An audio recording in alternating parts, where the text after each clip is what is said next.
মাহের অভিজ্ঞ তাদের জন্য আল্লাহ ফেরেশতা সম্মানিত ফেরেশতারা পাকা বিছিয়ে দেন মা'আস সাফরাতিল কিরামিল বারারা ওয়াল্লাযী ইয়াকরাউল কুরআন ওয়া ইয়াতাতাআতাউ ফীহি।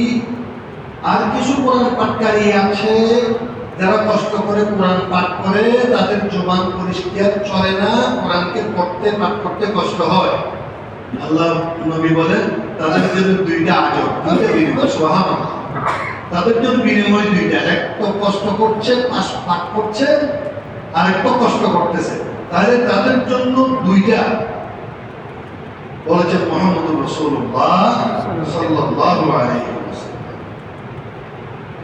হাকুলহু আজরান, আজরান মানে দুইটা দিবস, আজর মানে এক বছর, আজরান মানে দিবস, মানে তাদের দুইটা আজর, তাদের জন্য পুরস্কার দুইটা। তাহলে এই কোরআন এটা আমাদেরকে পাঠ করতে হবে। পাঠ করলেই আমরা তখন অনুধাবন করার জন্য চেষ্টা করব, এবং এই কোরআন আমাদেরকে কি করবেন? সুপারিশ করবেন। আন আবি উমামা রাদিয়াল্লাহু আনহু قال سمعت رسول الله صلى الله عليه وسلم يقول اقرأوا القرآن فإنه يأتي يوم القيامة شفيعا لأصحابه। কোরআন পাঠ করো, এই কোরআন কিয়ামতের ময়দানে তোমার জন্য সুপারিশ করবে।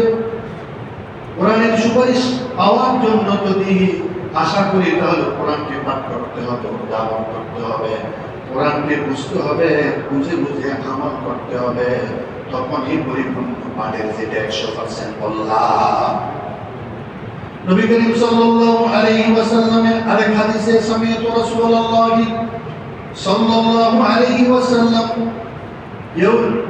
يؤتي يوم القيامة بالقرآن وأهله الذين كانوا يعملون به في الدنيا تقدمه سورة البقرة وآل عمران تحاجان عن صاحبهما।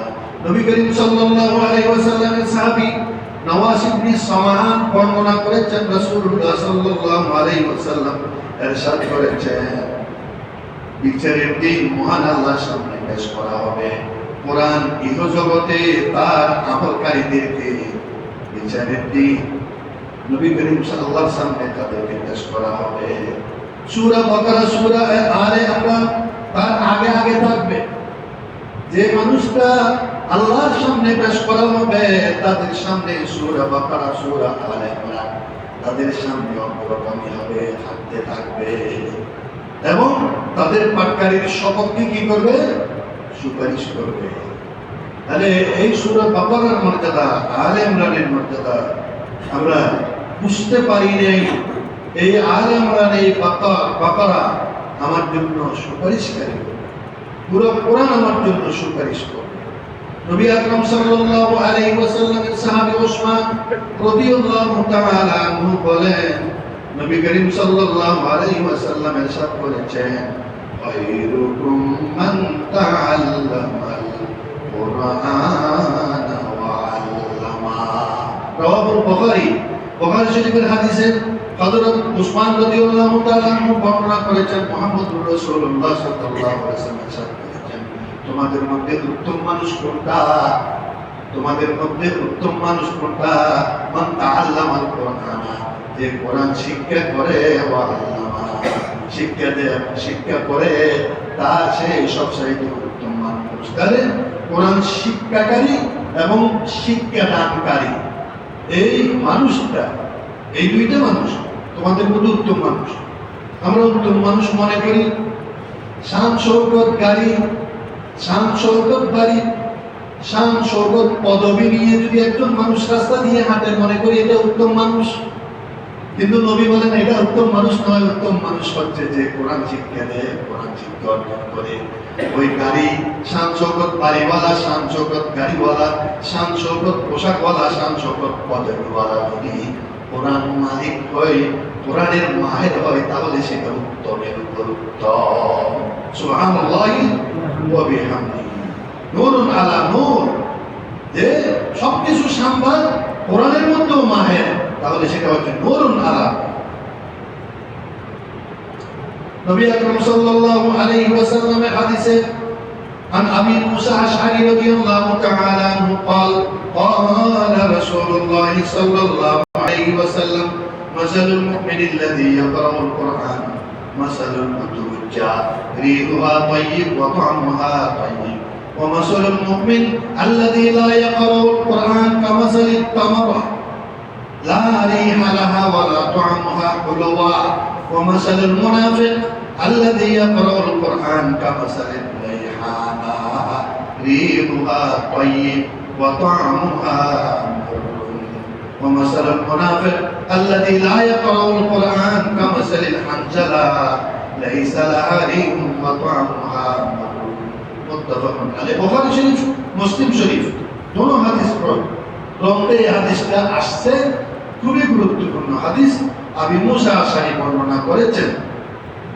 যে মুমিনের উদাহরণ কোরআন পাঠকারী মুমিনের উদাহরণ হচ্ছে কমলা লেবুর মতো যার ঘ্রাণ উত্তম স্বাদ উত্তম তাহলে কোরআন পাঠকারী মুমিনকে কমলা লেবুর উদাহরণ দিয়েছেন স্বাদ উত্তম ঘ্রাণও উত্তম তাহলে আমাদের মধ্যে যারা মুমিন কোরআন পাঠকারী তাদের উদাহরণ হচ্ছে আল্লাহর নবী কমলা লেবুর উদাহরণ দিয়েছেন স্বাদ ঘ্রাণ তারপরে বলছে যে আর যে মুমিন কোরআন পড়ে না তার উদাহরণ হচ্ছে খেজুরের মতো মুমিন ঠিক কিন্তু কোরআন পাঠ করে না উদাহরণ খেজুরের মতো লা রিহা কোনো ঘ্রাণ নাই তবে মিষ্টি আছে হালুয়া মিষ্টি আছে এটা কোরআন পাঠ করে না মুমিনের উদাহরণ দিয়েছে তাহলে কোনো ঘ্রাণ নেই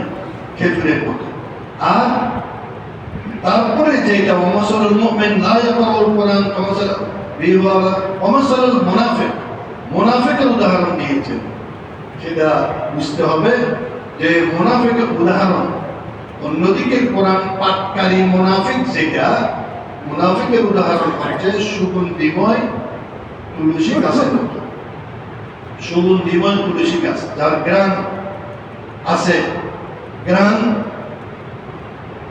যার তুলসী গাছের মতো যার ঘ্রাণ উত্তম কিন্তু কি নাই কোনো স্বাদ নেই তুলসী গাছ খাওয়া যাবে না খুব সুন্দর ঘ্রাণ আছে এটা হচ্ছে মুনাফিক কোরআন পাঠকারী মুনাফিক কোরআন পাঠকারী তুলসী গাছের উদাহরণ ঘ্রাণ আছে খাওয়া যাবে না স্বাদ নাই আর মুনাফিক কোরআন পড়ে না যে মুনাফিক কোরআনও পড়ে না সেটা মাকাল ফলের মতো ঘ্রাণও নাই স্বাদও নাই তিতা তাহলে আমরা